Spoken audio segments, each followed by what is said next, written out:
connivence avec le ministère de l'Intérieur, puisque je te donne ci, tu me donnes ça, donc je facilite l'avancement de ton gars qui est au syndicat machin, c'est ça, hein, c'est du marchandage, c'est vraiment du marchandage. Donc moi, désormais, je ne plains plus les policiers, je dis tant pis, vous avez ce que vous méritez. Vous plaignez pas des politiques managériales, qu'est-ce que vous avez fait pour vous y opposer? Pas grand-chose.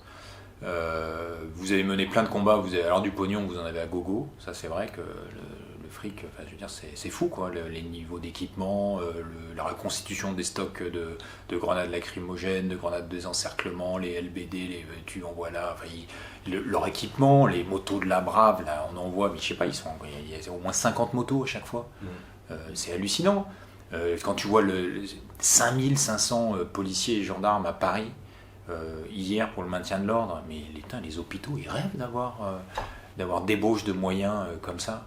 Les soignants ils rêveraient d'avoir ça, l'école rêverait d'avoir ça. Donc moi désormais je pense que les syndicats sont complices par leur défaillance en fait.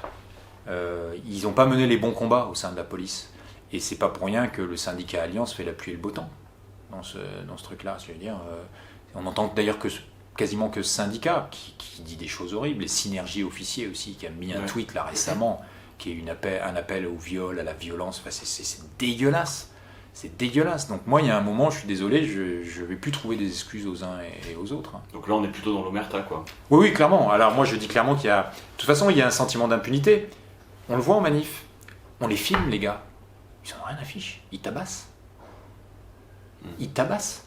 Mais par contre, tu remarqueras que les médias mainstream qui sont sur le terrain avec nous, hein, eux, c'est bizarre, ils n'ont jamais d'image de violence policière. Jamais. Et quand ils en parlent sur les médias mainstream, c'est toujours les images d'un reporter indépendant. Ouais, sous-entendu, finalement, c'est peut-être un peu isolé, c'est peut-être le mec, il a vraiment cherché à filmer la violence policière. Et moi, j'ai dit une fois à un journaliste de France Télévisions, j'ai dit, comment se fait-il que vos équipes professionnelles sur le terrain n'ont jamais de violence policière, d'images de violence policière? Moi, qui ne suis pas un professionnel, j'en ai des dizaines par manifestation. Ben, quand je lui ai posé la question, j'ai pas eu de réponse. Donc, c'est effectivement un contre-pouvoir. Je pense que ça serait bien pire si toutes les images n'étaient pas là. Mais malgré ça, je trouve que les fonctionnaires de police sont assez décomplexés dans le recours à la violence, alors qu'ils savent très bien qu'ils sont filmés. On vote de moins en moins dans notre démocratie, les gens se sentent de moins en moins représentés par les élus, donc la contestation s'organise de manière différente, et sur certains sujets, elle se durcit. Et que la seule réponse que les gouvernements envoient, c'est la police. Donc l'affrontement, il est inévitable. Donc je pense que le vrai problème, c'est qu'aujourd'hui, on ne discute plus dans ce pays-là. On n'échange plus, on ne débat plus. Quand tu regardes au niveau politique, le gouvernement tape sur la France insoumise en disant l'ultra-gauche, les séditieux, les machins et tout ça. Mais une fois que vous avez dit ça, on parle du fond peut-être. Bon, sauf qu'une fois que tu as disqualifié celui qui ne pense pas comme toi, tu évites le débat. Et tout est comme ça. Sur Sainte-Soline, sur les bassines, il y a un débat de fond. C'est pas que le maintien de l'ordre. Alors déjà, c'est la folie d'avoir pris le risque de tuer des gens pour défendre un cratère. Enfin, on rêve, quoi. Mais surtout, il y a un débat de fond. D'abord, il y a un débat géologique. Est-ce que c'est pertinent de prendre Moi, je suis pas un spécialiste, mais je sais qu'il y a des scientifiques qui disent oui, d'autres qui disent non. Ensuite, on capte de l'eau, on la réserve à qui? Quels sont les agriculteurs qui ont le droit d'accéder à cette eau ou pas? Est-ce que c'est efficient? Parce que a priori, il y a un pourcentage d'évaporation qui est hallucinant. Ouais. Ensuite, ça veut dire quel modèle agricole on veut aussi. Enfin, il y a des vrais débats de fond, mais qui en parle? Plus personne. Et surtout, quand les soulèvements de la Terre ont annoncé ce rassemblement à Sainte-Soline, donc je crois que c'était depuis le mois d'octobre que c'était annoncé, donc on savait qu'il allait y avoir un affrontement, une confrontation. Quelles sont les initiatives qui ont été prises par la sphère politique pour dire tiens, ça serait peut-être pas mal qu'on se mette autour d'une table, qu'on voit déjà comment on peut organiser la manifestation plutôt que de l'interdire. S'il eût fallu accepter que des manifestants rentrent dans le cratère, puis même s'ils dégradent un peu les tuyaux, les machins, tout ça, après déjà il y a des procédures judiciaires, tu demandes à l'organisateur qui est identifié de payer les trucs, machin, ça évite de mettre 3200 flics et gendarmes et puis de tuer des gens, quoi. Donc tous ces débats de fond n'ont pas lieu et on a comme seule réponse la police. Donc moi je pense que le principal responsable c'est le gouvernement qui répond par la police. Et une des causes qui est aussi très importante, c'est qu'aujourd'hui dans notre société, en France, mais je crois que c'est partout pareil dans le monde libéral, c'est que la démocratie ne fonctionne plus bien, les gens ne se sentent pas représentés et il n'y a plus d'espace de débat. Il n'y a plus d'espace de dialogue. Les gens ne se mettent plus autour d'une table pour discuter. Quand tu vois le président Macron qui dit en fait l'intersyndicale, j'en ai rien à faire, allez vous faire voir, ben, on voit bien, ils ont mobilisé, ça fait 3 mois qu'ils mobilisent. Donc il ne faut pas aller vous faire voir, on en pense qu'on en veut des syndicats, mais ça représente les salariés. À l'Assemblée nationale, il n'y a pas de débat, il y a que des invectives. C'est qu'un camp invective l'autre et en réponse, l'autre camp invective le premier camp. Mais on ne débat jamais sur le fond. Sur cette réforme des retraites, la procédure parlementaire choisie par le gouvernement était faite pour limiter les débats, clairement, Oui.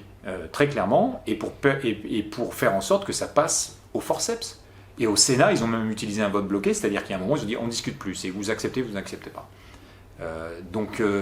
Non, on a besoin de ces temps en démocratie où on parle, où on s'engueule aussi, ça fait partie du truc. Mais comme on fait avec nos potes, des fois on n'est pas d'accord, mais ça fait du bien. Et puis on n'est pas nécessairement, à la fin on n'a pas besoin d'être tous d'accord, mais le simple fait d'offrir cet espace de parole, d'échange, c'est fondamental. Et ça n'existe plus. Donc je pense que vraiment le problème il est là. C'est une réponse gouvernementale depuis de nombreuses années, et surtout sous Macron, où on envoie les flics en forme de réponse politique et sociale. Et une démocratie qui est malade. Mais ça, les Gilets jaunes l'ont dit. Je veux dire, le RIC est vraiment la réponse à ça, en disant, nous, on veut reprendre le contrôle sur les élus parce qu'on a le sentiment qu'ils ne nous représentent pas. Un commissaire que j'ai vu sur les réseaux sociaux ce matin, qui avait une phrase qui résume très bien le maintien de l'ordre. Comme quoi, il y a quand même des commissaires qui sont bien. Il a dit, c'est un subtil équilibre entre l'ordre désiré et le désordre acceptable. Et ça en dit long sur le caractère complexe et subtil de ça. Donc ça veut dire que les gens qui commandent doivent mesurer plein de paramètres avant de prendre des décisions. Mais aujourd'hui, ce qu'on voit à Paris, mais ce qu'on voit dans les autres villes de province, c'est qu'il y a une décision claire de ne tolérer aucun désordre, d'intervenir physiquement au contact et de faire mal. De faire mal. Pour décourager les gens de revenir. Je pense que le pouvoir politique croit qu'il peut substituer à une réponse politique ou une réponse sociale qui est demandée par les manifestants, il peut y substituer la police. Ben ça ne marchera pas. Et comme c'est une revendication politique et sociale désormais, s'il répond par la police, ça va être la fuite en avant dans la violence, parce que ce n'est pas la réponse appropriée. Et j'ose espérer que mardi prochain, avec l'intersyndicale, ils vont trouver un compromis pour calmer le jeu. Parce que si c'est encore le constat de blocage, mais qu'est-ce que vont faire les gens dans la rue? Enfin, tu es dans les cortèges. Même les syndiqués, ils ont un discours qui est dur. Hein. Qui est très dur, ouais. Ils sont hyper en colère. J'aime pas ce terme de radicalisation parce que ça désigne un peu les ennemis. Les gens, en fait, ils sont hyper en colère. Ils disent, on a joué le jeu, pendant 2 mois on a manifesté, on a fait grève, on a perdu notre salaire, machin, tout ça. L'autre, il nous dit, je vous entends pas, j'en ai rien à fiche. Ils le disent aussi, les Gilets jaunes, ils ont tout cassé, ça fait peur au pouvoir, donc ils ont commencé à lâcher des choses. Moi, je trouve qu'ils n'ont pas lâché grand-chose pour les Gilets jaunes. Oui, proportionnellement à ce que ça a coûté. Oui, mais voilà. Mais donc les gens se disent, en fait, puisque notre colère n'est pas entendue, on va l'exprimer autrement. Et surtout, à chaque journée de mobilisation, les syndicats disaient au gouvernement, attention, nous, on est en contact avec notre base. La colère est grande. La colère est grande. Parce que les syndicats, c'est pas Laurent Berger, Philippe Martinez qui décident. C'est les AG sur le terrain, quoi. Ouais. Donc ils vont recueillir, ils prennent la température sur le terrain, on leur fait remonter en disant ça va pas du tout, on est déterminés et très en colère. Ils ont prévenu, et avec le 49.3, ça déborde. Et je vois pas à ce stade comment ça pourrait se calmer, et quand bien même ça se calmerait, ça va redémarrer à la moindre occasion. C'est-à-dire que même si le gouvernement arrivait finalement à passer sa réforme des retraites et que les manifestations s'arrêtaient, à la moindre occasion ça va redémarrer. Donc à chaque fois qu'ils vont mettre un projet de loi, il va y avoir des manifestations. Le pouvoir politique pense qu'une fois qu'il en a fini avec les Gilets jaunes, ça a remis les compteurs à zéro. Non. Le stock de colère, il est là avec les Gilets jaunes. Et puis t'en rajoutes, jusqu'au jour où ça va complètement déborder. Ça sera l'irréparable. Et aujourd'hui, moi je sais pas comment ça va se passer, je sens une telle colère sur le terrain que je vois pas comment ça va se calmer du jour au lendemain, sauf à retirer la réforme des retraites. Et encore, désormais maintenant, il y a une telle colère contre le président que je sais même pas si le retrait de la réforme calmerait tout le monde. Mais bon, admettons que ça le calme. Mais même s'il passait en force avec une réforme et les manifestations s'arrêtaient, ça redémarrera à la première occasion, et puis il y a une occasion que tout le monde a en ligne de mire, c'est les JO 2024. Tout le monde dit, on va lui pourrir ses jeux à Macron. Il y a une telle personnalisation de la colère sur le président que dans les cortèges, on l'entend, on l'entend dire, ces JO, on va lui pourrir ces JO. Donc c'est là où il faut que le pouvoir exécutif entende cette colère-là, parce qu'il ne va pas la désamorcer, quand bien même les gens décideraient d'arrêter de manifester, comme tu le disais, elles s'additionnent. Non, puis on se demande même s'il fait pas exprès, parce que la prise de parole, la veille de la manifestation de Là, c'est masterclass. Non, pour mobiliser, c'est masterclass. Il a coché toutes les cases. Non, mais on se demande s'il est pas. Enfin, je veux dire, il travaille pour qui? On s'est se poser des questions quand même. Je crois qu'il y a. Alors, je vais pas tomber dans l'analyse psychologique du président, mais je pense qu'il y a deux choses. Je pense qu'il y a une réelle déconnexion. Ça, c'est clair. Il y a une réelle déconnexion. Ils ne mesurent pas. Ils n'ont rien vu. Ils n'ont pas vu venir les Gilets jaunes.